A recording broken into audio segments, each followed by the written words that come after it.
On Wednesday, we talked Flames on the Shifts and Pucks podcast. 1 year ago, the Calgary Flames hired Darryl Sutter as head coach of the Calgary Flames.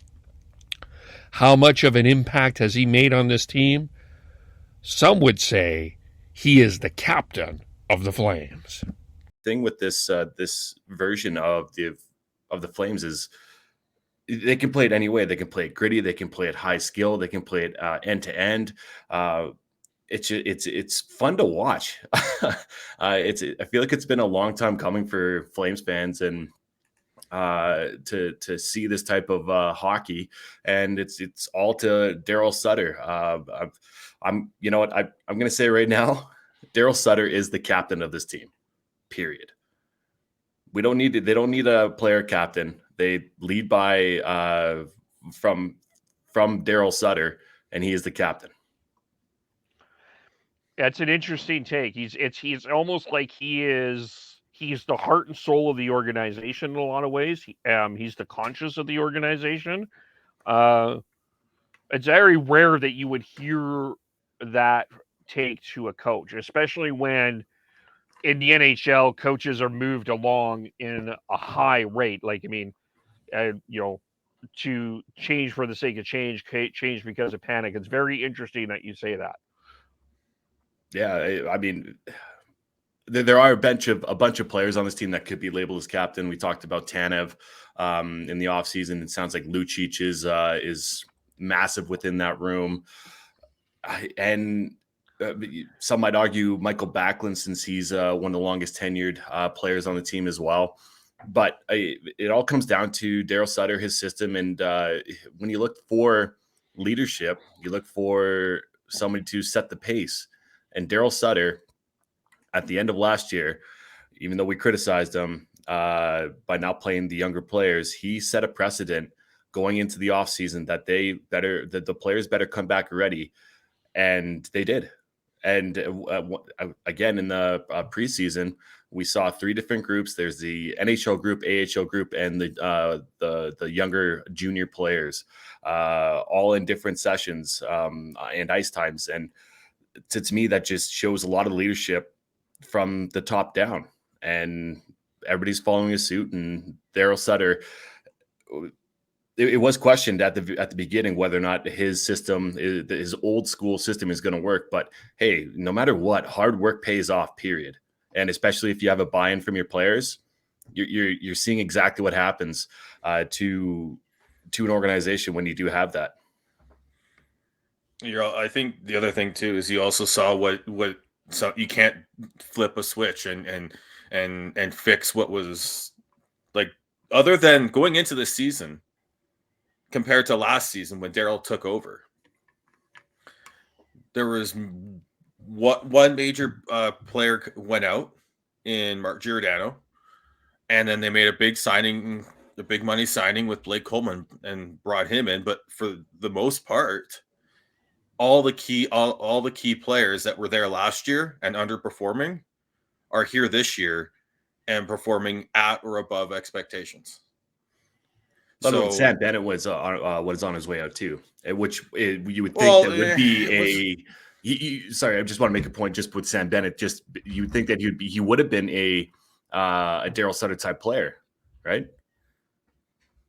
And that he would have stuck around. Was that? No, that was. But yeah, still though, like in terms of like the key players, yeah, it was. They're the key players are the players that are making this team as good as they are. They were there last year. They were there. They're underperforming last year. They were still underperforming under Darryl Sutter when he took over through to the end of the season.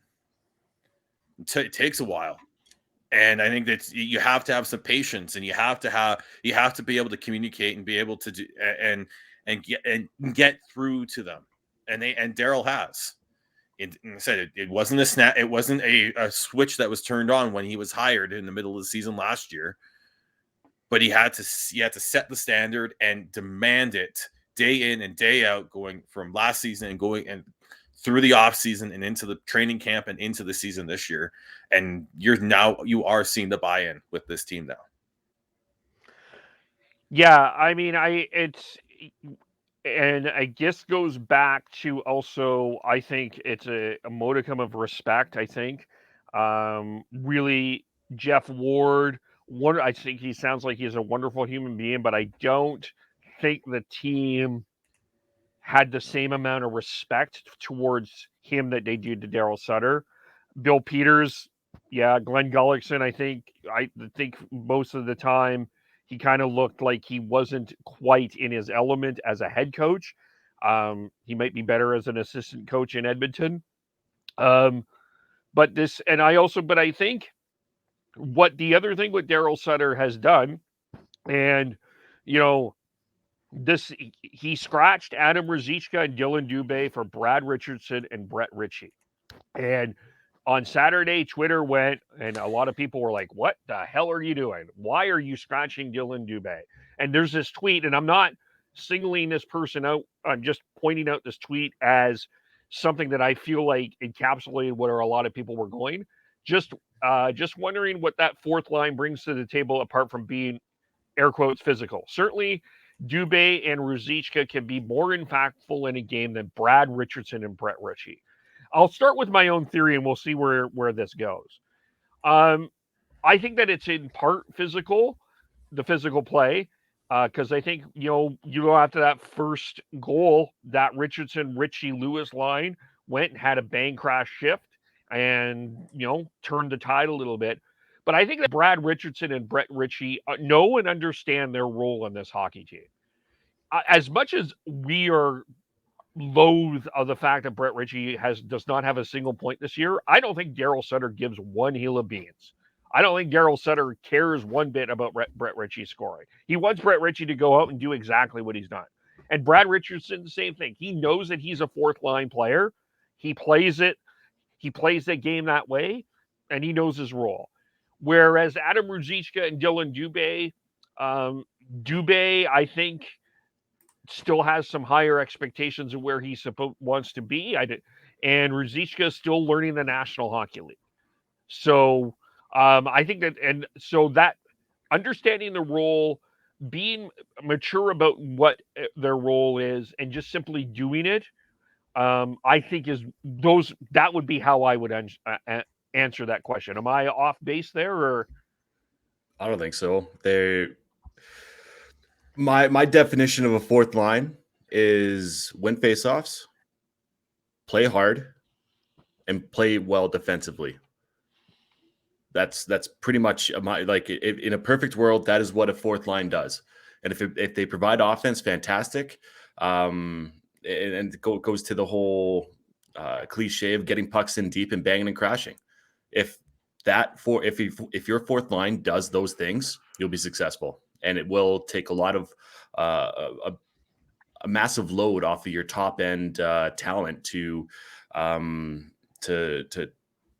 try and score, essentially, because they're doing that. And I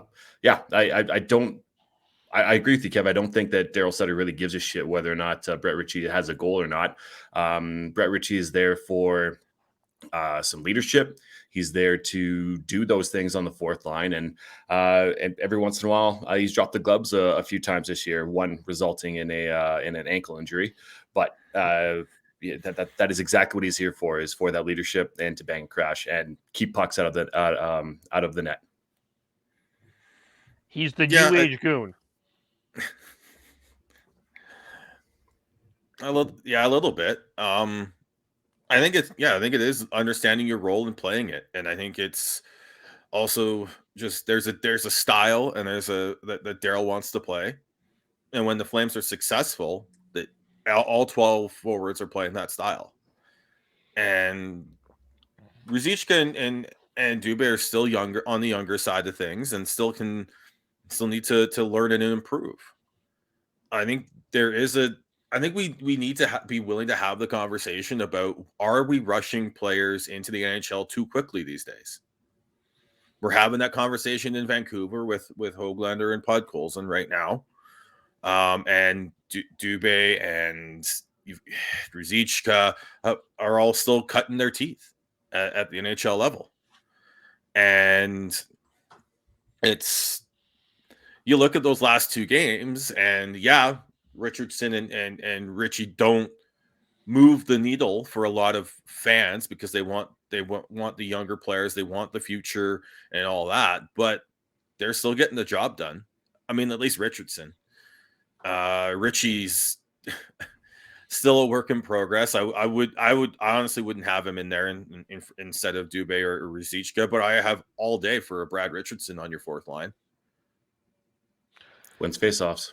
Yeah, he saved 60% in the last game. And I agree with you. I personally would not have Brett Ritchie in the lineup on a regular basis, and I don't think he's going to be on a regular basis over a Ruzicka or a Dubé. But it's very clear that Darryl Sutter thinks this a lot differently, and whatever Brett Ritchie is doing for Darryl Sutter and the team is working. And I think it's just this team is just bought into whatever Darryl Sutter has put in the Kool-Aid. They're drinking it, they're enjoying it, and they're living it. For more, go to follow us on Twitter at Shifts and Pucks, Facebook.com Shifts and Pucks, YouTube.com Shifts and Pucks, Twitch.com Shifts and Pucks, and subscribe wherever you get your audio.